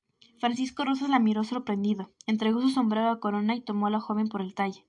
Los dos giraron al compás de la música. Ella, arrebolada y con los ojos fijos en el general, pareció vagar en un mundo sangriento. Francisco Rosas la miraba de soslayo, sin atreverse a dirigirle la palabra. Se puso más serio aún cuando vio que sus asistentes lo imitaban y cedían ante doña Carmen, que les llevaba parejas. Encadenen las piezas, maestro, suplicó don Joaquín, acercándose veloz hasta los músicos. Batalla lo miró asombrado y sin saber por qué obedeció el orden. Sintió que de él dependía algo muy importante y agradeció que don Joaquín lo pusiera en el secreto. En el esplendor de la alegría, el sargento Illescas se abrió paso entre la muchedumbre y se presentó en el zaguán de los Arrieta. Con cara seria entró en la casa seguido de un piquete de soldados. Doña Carmen le salió al encuentro. La cara indígena y solemne de Illescas no se inmutó. Sin hacer caso de la señora, avanzó hasta el general, que continuaba bailando con Isabel. Se cuadró y pidió una parte. Francisco Rosas detuvo el baile, hizo una reverencia a su pareja y, seguido de Illescas, se dirigió a la dueña de la casa. La fiesta se paralizó. En vano el maestro Batalla siguió encadenando una pieza tras otra. Doña Carmen acompañó a Rosas hasta la puerta de una habitación, y el general e Illescas desaparecieron, cerrando la puerta tras de sí. Los militares mudos se miraron con aire culpable. Los invitados inquietos miraron la puerta con la que había desaparecido Francisco Rosas. ¿Qué pasa? Preguntó el maestro Batalla desde el fondo del jardín. Don Pepe Campo corrió a su encuentro. Un jarabito, maestro, un jarabito. Y el jarabe, lleno de las copas de los árboles, avanzó alegre por el corredor y subió por los aires hasta el cielo. En la cocina las criadas preparaban ollas grandes de café. Sus rosas corrían de un lado para otro removiendo las brasas. Estaban contentas de tomar parte en la fiesta más lúcida de Ixtepec. Apareció Charito junto al fogón. Venía pálida y sin aliento. Jesús, qué susto nos dio, señorita Chayo. La beata, envuelta en su rebozo negro, avanzó hasta ellas. Lloverán brasas sobre los malditos. Ángeles apartarán las llamas para proteger a los justos. La tierra se abrirá para dar paso a los monstruosos infernales. Los demonios bailarán de gusto viendo cómo la tierra se traga a sus elegidos. Y Satanás, refulgente de llamas de azufre con su tridente al rojo vivo, verá esta danza infernal, y como el mundo desaparece en una gran llamarada pestilente. ¿Qué pasa, señorita Chayo? Preguntando las criadas asustadas por las palabras y la actitud de la mujer. ¿Dónde está Carmelita? Llamen a Carmelita. Siéntese, señorita Chayo. Le vamos a dar un café, dijeron las criadas. Chayito rechazó el café y se negó a sentarse. Una de las sirvientas salió a buscar a la señora. Doña Carmen entró en la cocina. Venía preocupada. Al ver a la mujer se asustó. Cállese, Charito, usted va a empeorarlo todo, gritó la señora cuando la beata empezó otra vez el discurso. Lo agarraron, respondió la vieja, dejando caer los brazos en actitud del desamparo. Cállese, está equivocada, no tengo tiempo ahora. Y doña Carmen, sin querer oír, salió corriendo de la cocina. El general, seguido del sargento Illescas, abandonó la habitación en el momento en que la anfitriona reaparecía en el corredor. Doña Carmen se precipitó a su encuentro. Algunas señoras la siguieron. Isabel, con los brazos desmayados y los ojos opacos, se acercó al grupo. Los hombres se quedaron quietos. ¿Pasa algo, general? Preguntó la señora con voz firme. Nada, señora. Doña Carmen sonrió. Por desgracia tengo que ausentarme, agregó Rosa sonriendo a su vez. ¿Ausentarse? ¿Otra vez nos amenaza con dejarnos? Y la fiesta era para usted, general. Francisco Rosas la miró hasta el fondo de los ojos, mitad con admiración, mitad con curiosidad. Tengo que ausentarme, repitió. ¿Pero va usted a volver? Suplicó la señora como pidiendo una última gracia. El general se rió. Era la primera vez que lo veíamos reír. Su cara se volvió infantil y sus ojos se llenaron de malicia. Miró a la señora y luego, como si hubiera tenido una idea repentina, dijo: La fiesta no se acaba, señora. Yo regreso a cerrarla. Que sigan bailando hasta mi vuelta. Y al decir esto buscó con los ojos a sus íntimos. Uno de ellos le tendió el sombrero. Francisco Rosas lo tomó. Decidido se mordió los labios y echó a andar hacia el zaguán. Seguido de sus hombros que se despedían de nosotros con rápidas inclinaciones de cabeza, a medio camino se detuvo, dio media vuelta y nos miró. Sus ojos se detuvieron en Isabel, que lo veía partir sin poder creerlo. El general apartó la vista de ella. Flores, quédese aquí guardando mi vuelta. Cuide que toque la música y que la gente baile, y que nadie salga hasta nuevo orden. Bruscamente se volvió otra vez hacia el lugar que ocupaba Isabel y la miró con fijeza. Solo la señorita puede volver a su casa, si lo desea, dijo en voz muy alta. Después, subiendo más la voz y haciendo un gesto como si llamara a alguien, gritó: Música, maestro. El capitán Flores cerró el zaguán y apareció avergonzado frente a los invitados, que lo miraban con temor. Con él quedó la escolta traída por el sargento Illescas. Siga tocando, maestro. El general no quiere interrumpir la fiesta, ordenó Flores con voz insegura. Los invitados se quedaron quietos, oyendo con asombro un charlestón. Bailen, por favor, ordenó Flores. Nadie se movió de su lugar y sus palabras de Flores cayeron inútiles sobre los grupos inmóviles en sus trajes de fiesta. Don Joaquín cruzó despacio el corredor y se acercó a la señora Montufar. De seguro están canteando mi casa, susurró en el oído de su amiga. Cállese, por Dios, gritó la señora echándose aire con su abanico. De seguro lo agarraron, insistió don Joaquín. Por Dios, Joaquín, no me ponga usted nerviosa, gritó con más fuerza doña Elvira. No se asusten, están en un lugar seguro, dijo doña Carmen, acercándose a la pareja. No hay lugar seguro, respondió don Joaquín. Las dos mujeres se miraron inquietas. El señor tenía razón.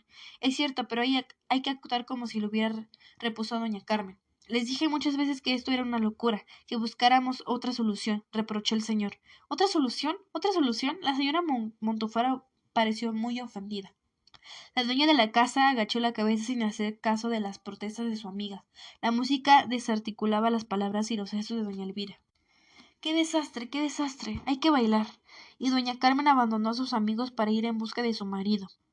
Algunas parejas los imitaron en el baile. ¿Te acuerdas del tiempo en que no teníamos miedo? ¿Miedo? Yo siempre he tenido miedo. Quizá hoy es el día que he tenido menos, porque tengo algo real que temer. Lo peor es tener miedo del enemigo escondido detrás de los días, contestó el doctor, sin dejar de bailar, y apoyándose en las palabras para olvidar el miedo que se apoderaba poco a poco de su fiesta. Fracasó todo, dijo Isabel en voz alta. No te precipites, todavía no sabemos nada, respondió él, tratando de creer en sus palabras. ¿Qué más quieres saber? Estamos presos. Nosotros no. Si todo hubiera fracasado, a los que menos dejaría salir de aquí serían nosotros. Isabel lo miró sin esperanza. Su padre no creía en sus palabras. Vamos a bailar, dijo él para avivar un mal pensamiento. Yo ya no bailo, quiero irme de aquí, pidió Isabel. Martín Moncada trató de imaginar cómo sería el mundo sin ese día oscuro que proyectaba sombras en su memoria y lo dejaba en un lugar absurdo, en donde ni siquiera reconocía la voz de Isabel. Siempre supe lo que está pasando, también lo supo Nicolás. Desde niños estábamos bailando en este día. Las palabras de Isabel provocaron derrumbes. Capas de tierra silenciosa borraron el mundo subterráneo donde Martín Moncada perseguía su memoria. No hables así, hijita.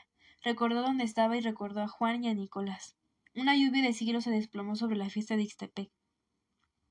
¿Acaso él no había desatado la caída de los siglos sobre los cuerpos de sus hijos? Él fue uno de los entusiastas en aquella locura. Ahora no encontraba la memoria que lo había empujado hasta ese minuto de música rota. Había caminado días ciegos. Hubiera sido mejor no haber nacido. Agachó la cabeza. No quería ver a Isabel. Hubiera sido mejor que no naciera. Sus hijos, empujados por él, volvían trágicos al azar desconocido de donde él los tomó, en 3 noches distintas, que ahora se confundían en una sola. En ese instante retrocedían a un lugar, sin espacio, sin luz. Solo le quedaba el recuerdo del peso de las catedrales sobre sus cuerpos sin cuerpo. Perdió su otra memoria y perdió también el privilegio de la luz asombrosa. Ya lo sabía, repitió Isabel metida en su traje rojo, que pesaba y ardía como una piedra puesta al sol. Sus ojos cayeron sobre Tomás Segovia, sentado al lado de Conchita, que dibujaba figuras en el aire para ilustrar sus frases. Las gentes como él no se queman, viven en la zona fría, y desde la pesadez ardiente de su traje rojo trató de imaginar a Juan y a Nicolás. Vámonos, urgió. Era incapaz de moverse, incapaz de seguir en ese corredor iluminado. Martín Moncada fue en busca de su mujer y los tres hicieron la ronda de las despedidas, sin saber por qué les dijimos adiós, como si se fueran para siempre. Un destino extraño se los llevaba de la fiesta. Eran los únicos que podían abandonar la casa, y sin embargo ninguno de nosotros envidiaba su suerte. Los hombres bajaron la cabeza como en los duelos y las mujeres lo miraron con la misma ansiedad con la que contemplaban la cara conocida de pronto va a desaparecer bajo la tierra. Tú lo que hiciste, hijita, murmuró su tío Joaquín, dándole un beso. Isabel no contestó a la caricia. El capitán Flores abrió el zaguán y los Moncadas, muy pálidos, salieron a la noche. La calle estaba vacía. La gente, que una hora antes coreaba el baile desde los balcones, había desaparecido. Bailen, por favor, suplicó Flores. Nadie lo escuchó. Los invitados atónitos miraban al zaguán que acababan de cerrarse sobre los Moncada. El capitán Flores dejó caer los brazos sin saber qué decir ni a quién dirigirse. También él vivía un momento de asombro. Doña Carmen se le acercó cordial y le tomó la mano para conducirlo hasta un grupo de jóvenes. ¿Quién de ustedes baila con el capitán? Las jóvenes se ruborizaron. La señora repartió sonrisas y llamó a los criados con las bandejas de las bebidas, pero éstas quedaron intactas. Los esfuerzos de la señora Rieta eran inútiles. La fiesta se había paralizado. Tengo mucho calor, suspiró Conchita, que se había acercado tristemente a su madre. ¿Qué cosas dices? ¿Qué calor ni qué niño muerto? Yo tengo mucho frío, y la señora Montufar arrojó con violencia su abanico, que cayó sin ruido en el jardín. Conchita se ruborizó y se tapó la cara con las manos como si fuera a echarse a llorar. Mamá, no hagas eso. Luego dicen que tienes gestos de viuda. ¿Tener frío es un gesto de viuda? ¿Qué pueblo lenguaraz? Y doña Elvira pareció aproximarse a una de sus crisis de ira tan conocidas en Ixtepec. No quiero bailar, ya son las 3 de la mañana, respondió Conchita, dispuesta a provocar con su desobediencia la cólera de su madre. Tenía sueño y estaba triste. No se atrevía a llorar, pues si lloraba le pedirían explicaciones, y Nicolás Moncada era su secreto. ¿Las 3 de la mañana? Dios mío, las 3 de la mañana y ese hombre no regresa. Doña Elvira, después de estas palabras, se queda quieta y los ojos muy abiertos. A su alrededor algunas parejas surgidas por Flores bailaban sonámbulas, mientras los otros invitados guardaban actitudes inmóviles y extravagantes. Grupos de soldados se instalaron junto a los balcones de la casa del doctor y husmeaban curiosos los restos de aquella fiesta interrumpida. Ya llegaron los soldados, susurró don Joaquín a su vecina. Nos van a fusilar, comentó doña Elvira, enrojecida de ira. Cuando las primeras luces del amanecer iluminaron el cielo del jardín, la orquesta dio las mañanitas, y doña Carmen ordenó que se sirviera caldo y café caliente para reanimar a los invitados que desfallecían en sus sillas. Solo el capitán Flores seguía intacto, vigilando un zaguán. En la cocina, Charito ya no hablaba ni se movía. La ausencia prolongada de la dueña de la casa hizo guardar silencio. Era inútil hablar, era inútil todo, estaban perdidos, sentada en una silla de tule, con los ojos amoratados por la falta de sueño. La solterona tenía un aire estúpido. Tómese un café, señorita Chayo. La mujer aceptó el café y lo bebió con torpeza, perdida en sus pensamientos, que el sol de la mañana había vuelto obtusos. Lo que va de noche a esta mañana. Suspiró una de las criadas. Las demás sentadas alrededor del fogón y absortas en su fatiga no contestaron. A doña Elvira la transportaron a una habitación. Acostada con los ojos abiertos y asustada esperaba la vuelta del general. ¿No ha llegado ese hombre? No, mamá, no ha llegado, le contestaba su hija, aburrida de oír una y otra vez la misma pregunta. Si su madre la hubiera escuchado no estaría en esa situación, pero la señora no la dejaba hablar, y Conchita no pudo explicarle nunca las hendiduras peligrosas que presentara el plan hecho por doña Elvira para engañar a los militares. ¿No ha llegado ese hombre? No, mamá, no ha llegado. La pregunta insistente la sacaba de la dulzura de poder pensar a solas, escondida en la sombra fresca de la habitación. Cuando menos había escapado el sol incremente de las 2 de la tarde y las náuseas en que se había convertido la fiesta, ya no veía las mesas llenas de desperdicios de comida sobre las cuales volaban las moscas con libertad. Asombrada había contemplado cómo aparecían en los prados, en el corredor, corchos, pedazos de pan, botellas vacías, papeles, basuras brotadas de un surtidor secreto de inmundicias. Don Joaquín entró a la habitación a informarles del estado de su amiga. Se acercó a la ventana y miró con precaución. El día avanzaba y la calle continuaba vacía. Parece que han muerto todos, dijo con voz hueca. Doña Elvira se quedó quieta. Este es un día muy largo. No tendrá fin, aquí nos quedaremos para siempre. Y la señora se volvió a su hija en busca de aprobación. Pues va corriendo, ya son las 2, repuso Conchita con enojo. Desde la noche en que se fue Hurtado supe que algo horrible nos iba a suceder, agregó el viejo, sin cambiar el tono de voz. Ojalá que todos estuviéramos tendidos, exclamó la señora incorporándose trágica en la cama. Así no viéramos lo que todavía vamos a ver, asintió don Joaquín. Son más listos que nosotros. Nos cegamos, gimió doña Elvira. Dios ciega al que quiere perder. Fuera, los criados repartían la comida recalentada de la víspera. Los invitados tenían más ganas de llorar que de comer y miraban afligidos el interior de sus platos.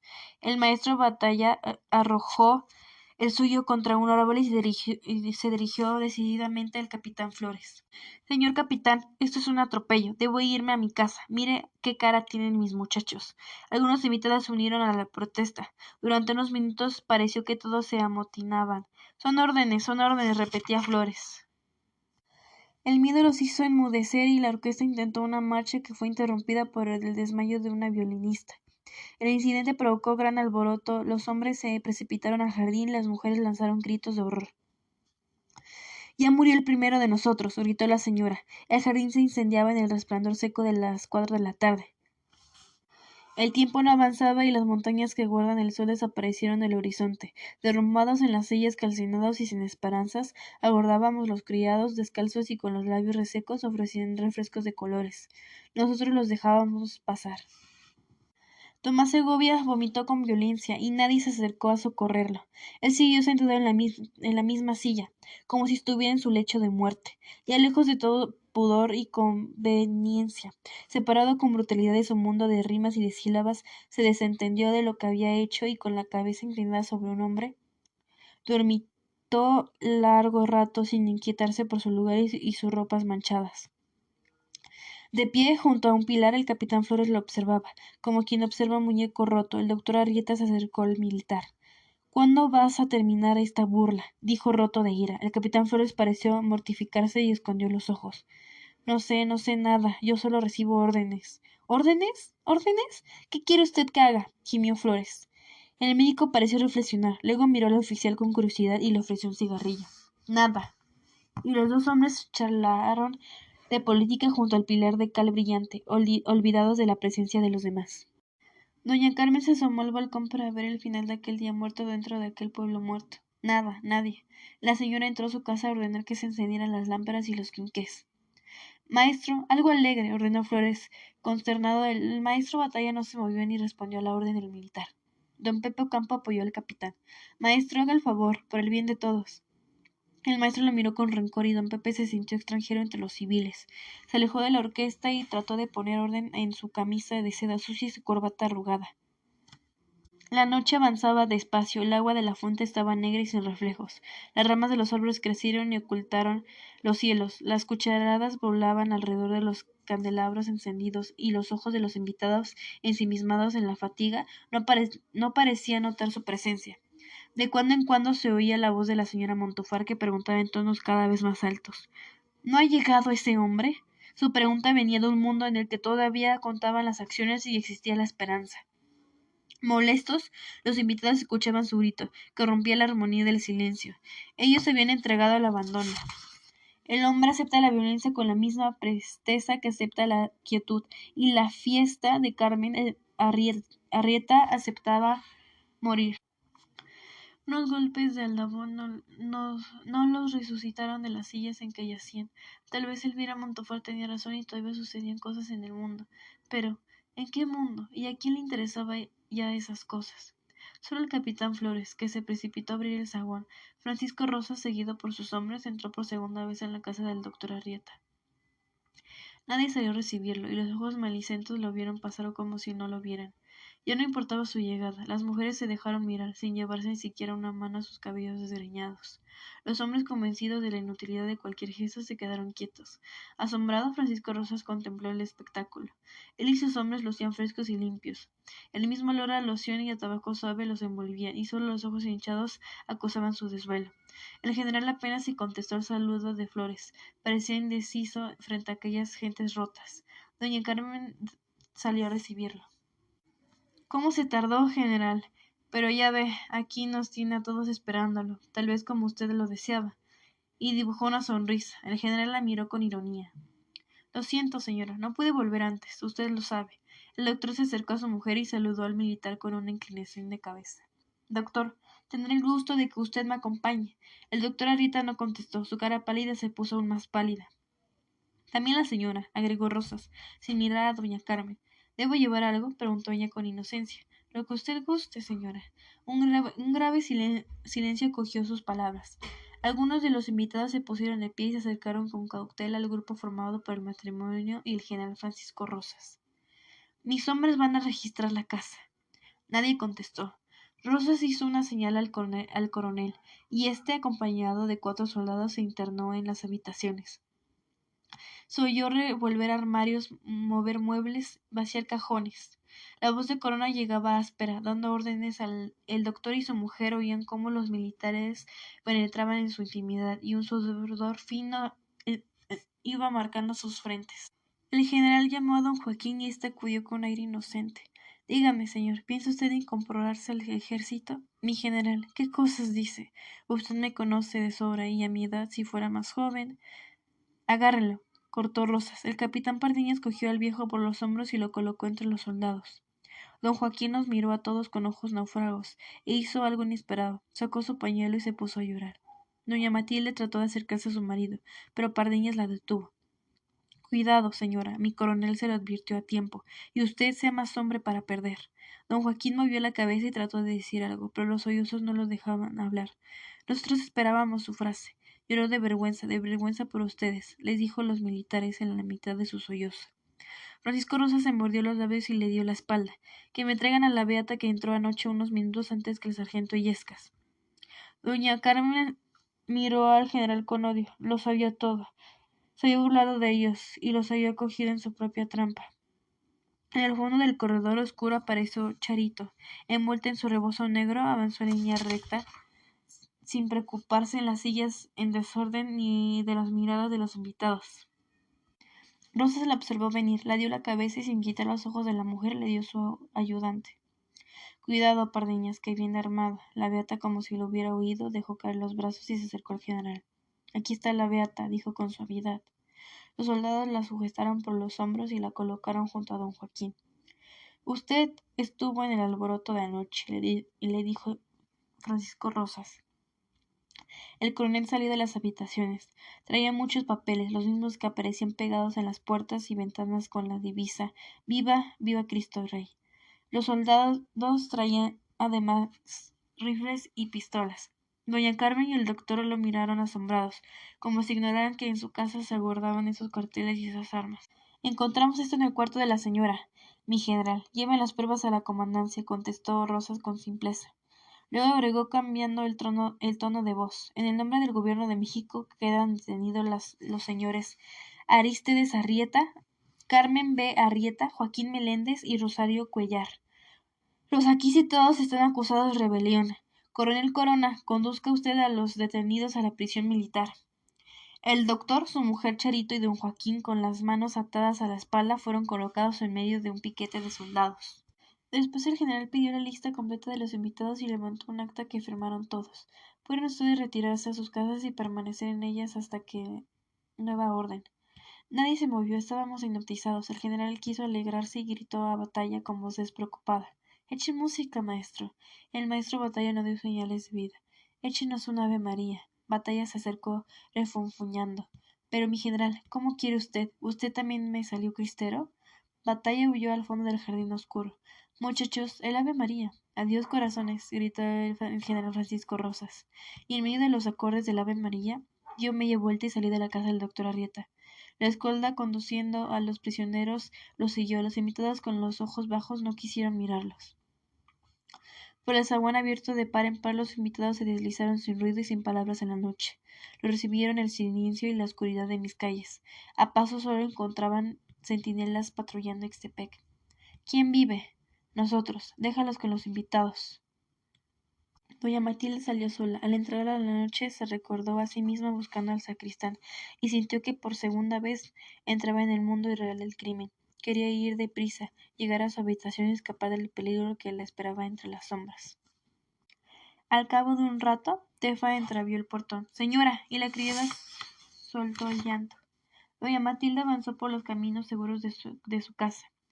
Estaba dentro de sus muros conocidos fuera de la pesadilla que amenazaba no acabar nunca, y no reparó en las gremias de Estefanía ni en el desorden de los cuartos revueltos. Parecía que un huracán hubiera visitado la casa. Anoche vinieron, revolvieron todo y se llevaron los rifles del señor. Nos prohibieron salir a la calle. Vamos a hacer mi cama, la interrumpió doña Matilde, mirando los colchones tirados en el suelo. ¿Y el señor? Se lo llevaron. ¿Se lo llevaron? Las dos mujeres se miraron. Había alguien que se llevaba a la gente, que la sacaba de su casa para esconderla en un lugar oscuro. Se lo llevaron era peor que morir.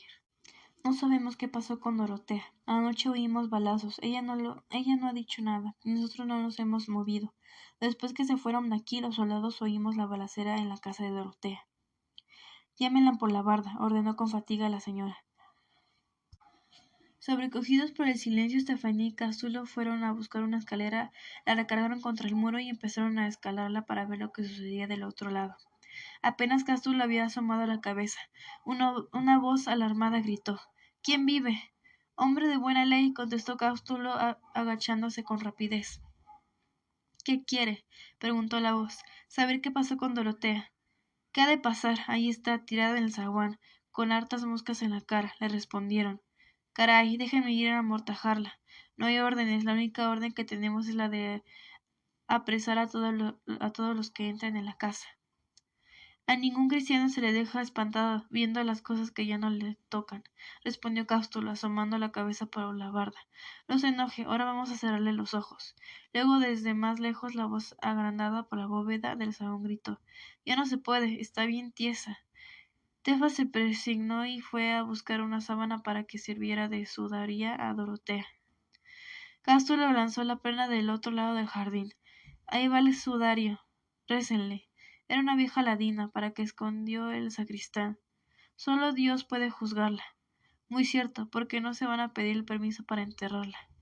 Vean al general, pues para mí ya está apestando. Está aquí tirada desde las 2 de la mañana, respondiendo del otro lado de la barda. El mozo de doña Matilde agradeció el consejo. Buenas noches, les di.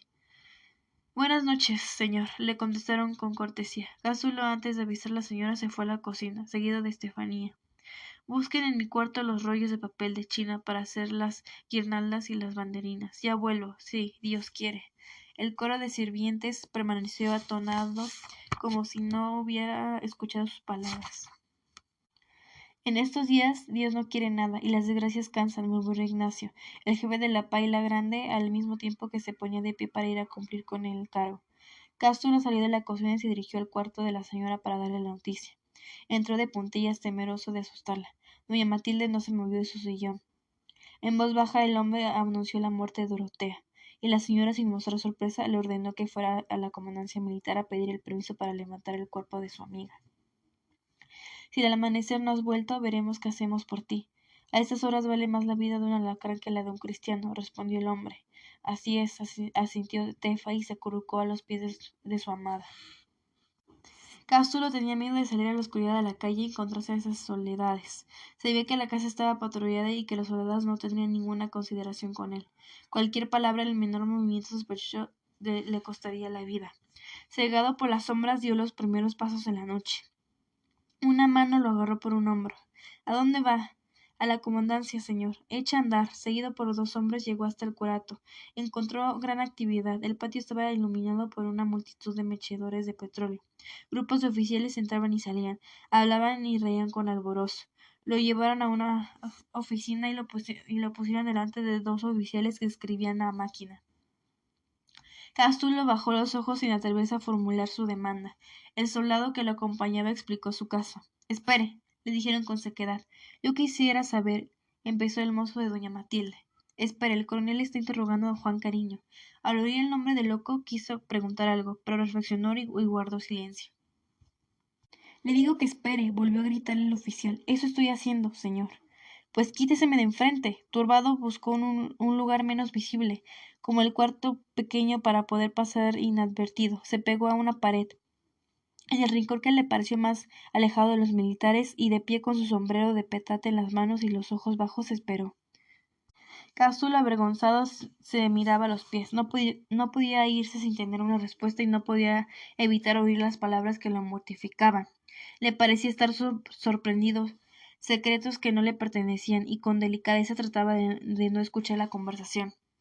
Pasó 1 hora y nadie lo llamó. El criado se hundió en una tristeza polvorienta que los dejó solo en la habitación llena de voces y de humo. Era menos que un extraño, no existía, no era nadie, y en su calidad de nadie se miraba los pies dentro de sus guaraches usados, con la única esperanza de desaparecer. Oyó pasos femeninos y sorprendido levantó los ojos. 2 de la muchacha de la casa de la Luche se acercaron a los oficiales que escribían la máquina. Queremos hablar con el general, pidiendo en voz baja. Eso faltaba, que estuviera aquí esperándolas. Un coro de risas acogió la espesa del teniente. Bueno, pues con quien sea, esperen. Las mujeres buscaron un rincón donde esperar y cabizbajas se refugiaron junto al criado de doña Matilde.